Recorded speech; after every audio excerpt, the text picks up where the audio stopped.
મોમોસ બનાવવાની 2 સરળ રીત.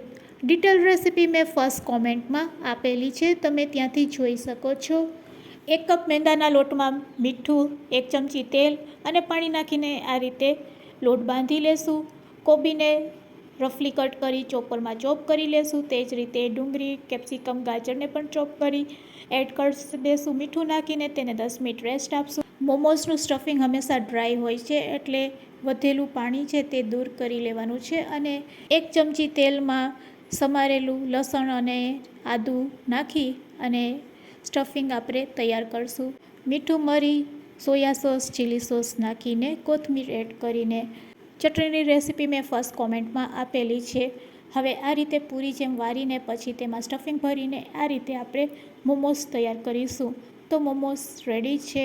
હવે સ્ટીમરમાં તેને 10 મિનિટ માટે સ્ટીમ કરી લેશું. તો અહીંયા આપણા મોમોસ તૈયાર છે રેડ મોમોસ ચટણી સાથે. અને હા, પેજને જરૂરથી ફોલો કરી લેજો.